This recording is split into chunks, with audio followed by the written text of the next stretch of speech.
नमस्कार, मैं कुमार श्रीकांत आपका स्वागत कर रहा हूं और आज बात कर रहा हूं मैं आईपैक के टूटने के बाद। और आईपैक पर आपको पता है कि मैं पहले ही वीडियो बना चुका था। आईपैक पर पड़ी रेड, ईडी की रेड से पहले अभिषेक बनर्जी, ममता बनर्जी और मिस्टर जैन और मिस्टर वर्मा और पीके के बीच कैसी गुत्थम गुत्थी हुई थी और किस तरीके से आईपैक ने अपने को बंगाल चुनाव से खींचने की, दूर हटने की बात कही थी, वो मैं आईपैक की खबर के 2 दिन पहले ही आप लोगों को बता चुका था। यानी कि जब मेन स्ट्रीम मीडिया आपको बता रही थी, उससे 2 दिन पहले ही मैं आपको ये खबर बता चुका था। क्योंकि कहा-सुनी, तू-तू मैं आईपैक और ममता बनर्जी यानी कि अभिषेक बनर्जी के बीच हो चुकी थी। ये खबर पहले ही मैं आपको बता चुका हूँ। लेकिन आज बहुत महत्वपूर्ण खबर है। आज बहुत अहम खबर लेकर आया हूँ मैं आपको। और आप देखेंगे, मैं इस खबर के बाद आप देखेंगे कि ये जिसकी भविष्यवाणी मैं कर रहा हूँ, वो भी होगी। और मैं नरेंद्र मोदी की तरह नहीं हूँ कि नरेंद्र मोदी ने तो चुनावी भविष्यवाणी कर दी आज। 2002 से लेकर आज तक उन्होंने कभी चुनावी भविष्यवाणी नहीं की, लेकिन आज इस बार तो उन्होंने कर दिया। बंगाल में बीजेपी की सत्ता को लाने के लिए भविष्यवाणी तो नरेंद्र मोदी ने कर दी, लेकिन मैं भी एक भविष्यवाणी करता हूँ। चलिए मैं भी एक भविष्यवाणी करता हूँ, लेकिन उससे पहले आप लोगों से अनुरोध है कि वीडियो को ज़्यादा से ज़्यादा शेयर करें, लाइक करें, चैनल को सब्सक्राइब करें, कमेंट बॉक्स में अपनी राय रखना बिल्कुल ना भूलिए। यूपी न्यूज़ लाइव 87 जो मेरा यूट्यूब चैनल है, आप उसे यूट्यूब पे सर्च करें, यूपी न्यूज़ लाइव 87। ज़रूर आप वहाँ अपनी दस्तक दें, सब्सक्राइब ज़रूर करें। और अभी तो कुछ दिनों से मैं बीमार था, इसीलिए वीडियोज़ नहीं बना पा रहा था, लेकिन अब बहुत जल्दी उस पर आपको अलग-अलग मुद्दों पर बड़ी शॉर्ट वीडियो बना आपको मिलेगी। मैं 10-12 मिनट से ज़्यादा की वीडियो बनाता भी नहीं, क्योंकि लोग उसको देखना भी पसंद नहीं करते। अपनी बात बिल्कुल कम शब्दों में, कम समय में जितना कह सकें आप, उतना बेहतर है। मेरी ये फिलॉसफी है, मैं इस चीज़ पे थोड़ा बिलीव रखता हूँ।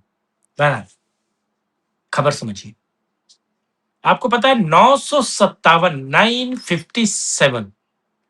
957 टीएमसी के अलग-अलग नेताओं को पिछले 1 हफ्ते में ईडी ने गिरफ्तार, 1 हफ्ते नहीं 4 दिन के अंदर ईडी ने गिरफ्तार किया है।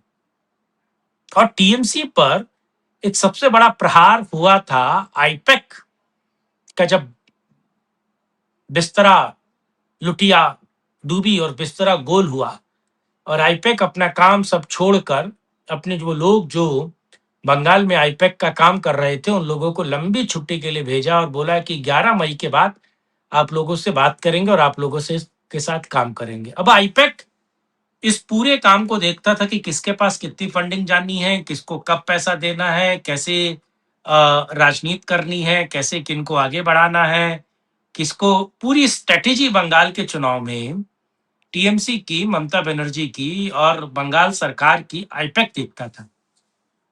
आईपैक पे तो मार पड़ी। ईडी ने, आपको पता है कि इससे पहले ईडी ने जब आईपैक के सॉल्ट लेक वाले ऑफिस पे जब एक तरीके से धावा बोला और उसको, तो ममता बनर्जी ने बचाया और ममता बनर्जी किस तरीके से फिर वो मामला सुप्रीम कोर्ट और हाई कोर्ट तक गए। बहरहाल, लेकिन आजकल ईडी पूरे के पूरे बंगाल में एक घायल शेर की तरह विचरण कर रहा है और शिकार कर रहा है, क्योंकि इस बार ममता बनर्जी भी टीएमसी के गुंडों को बचा नहीं सकती, या टीएमसी के कट मनी करप्शन वाले को और सिंडिकेट को बचाने के लिए ममता बनर्जी भी कुछ नहीं कर सकती। और आईपैक तो एक छोटा सा निवाला था ईडी जैसे सिंह का, शेर का। लेकिन अब वो शेर ईडी पूरे के पूरे बंगाल में विचरण कर रहा है और उसका अगला टारगेट जो है वो अभिषेक बनर्जी है। कैसे? आपको पता है कि अभिषेक बनर्जी से जुड़े हुए वो तमाम लोग, वो तमाम संडे, अब सोचिए कि पुलिस कमिश्नर के घर ईडी रेड मार रही है। कोलकाता पुलिस कमिश्नर, दरअसल ईडी ने एक ऐसे अपराधी को गिरफ्तार किया जिसका सीधे सीधे लिंक कोयला स्कीम, कॉल स्कीम से जुड़ता था, जिसमें अभिषेक बनर्जी और उनकी बीवी का भी नाम था। अब उस अपराधी को गिरफ्तार करने के बाद आईपैक ने उसके बैंक डिटेल्स, ईडी ने उसकी बैंक डिटेल्स निकाले तो पता चला कि उसके बैंक से पुलिस कमिश्नर के खाते में पैसा ट्रांसफर हुआ है। आप समझ रहे हैं? यानी पुलिस कमिश्नर के खाते में वो अपराधी जो कोल स्कीम में वांछित है, अपराधी है और जिसको गिरफ्तार किया ईडी ने, जब उसकी बैंक डिटेल निकाली तो ईडी ने कमिश्नर घर पे भी छापा मारा, क्योंकि कमिश्नर के खाते में उस अपराधी ने पैसा जब सबमिट किया। अब ये सोचिए, अपने बैंक टू बैंक ट्रांसफर किया है। अब ये कड़ियां सीधे सीधे जुड़ रही हैं अभिषेक बनर्जी की।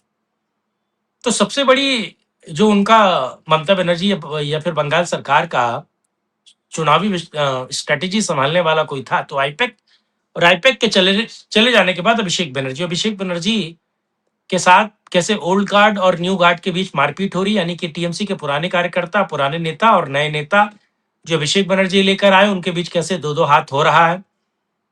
कैसे महुआ मोइत्रा को अभिषेक बनर्जी देखना नहीं, अभिषेक बनर्जी महुआ मोइत्रा के खेमे में आते हैं, कल्याण बनर्जी ममता बनर्जी के खेमे में आते हैं।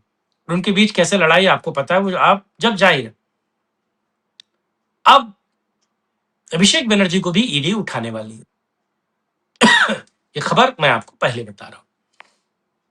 दरअसल तो तमाम जानकारियां, वो तमाम चीजें, या फिर कहा जाए कि वो तमाम सबूत ईडी के हाथ लग चुके हैं, जिसमें आपको पता चलेगा कि ईडी अभिषेक बनर्जी के घर पर रेड मारेगी और अभिषेक बनर्जी की पत्नी भी उस कोल स्कीम में समान रूप से करप्ट है और उन पर भी आरोप है। उन एफआईआर में उनका भी नाम है, अभिषेक बनर्जी का भी नाम है, और अभिषेक बनर्जी को भी ईडी उठाएगी और उनकी पत्नी को भी ईडी उठाने वाली है।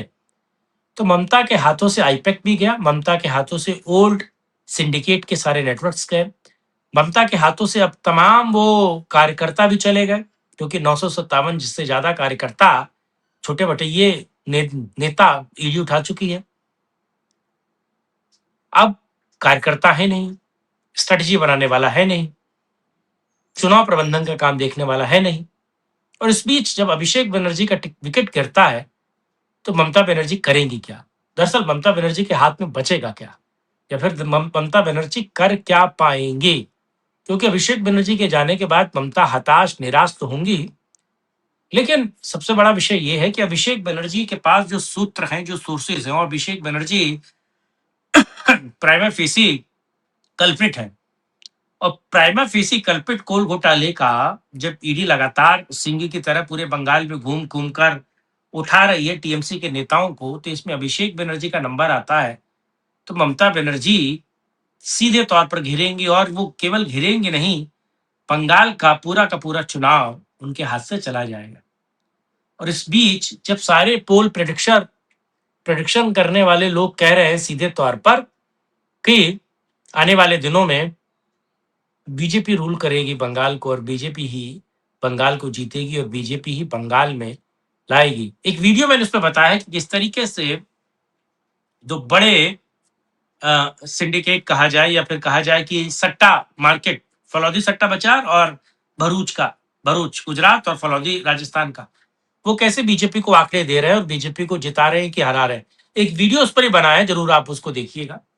और खैर बहरहाल ममता बनर्जी अभिषेक बनर्जी के जाने के बाद क्या करेंगी, कैसे करेंगी, क्योंकि ये 23 से पहले होगा, और अगर ये होता है 72 घंटे बाकी है, और अगर ऐसा होता है तो ममता बनर्जी क्या करेगी, क्योंकि फर्स्ट फेज तो उनके लिए बड़ा मुश्किल है और सेकंड फेज तो उनके लिए नाक की लड़ाई है, क्योंकि सेकंड फेज में तो ममता बनर्जी की सबसे ज्यादा सीटें हैं जो वो जीती हैं, और इस बार अगर वो फेज उनके लिए बड़ा घातक हुआ तो ममता बनर्जी करेंगी क्या, ये तो वक्त बताएगा। लेकिन इस वीडियो को ज्यादा से ज्यादा लाइक कीजिए, शेयर कीजिए, चैनल को सब्सक्राइब करें, कमेंट बॉक्स में अपनी राय रखना बिल्कुल ना भूलिए।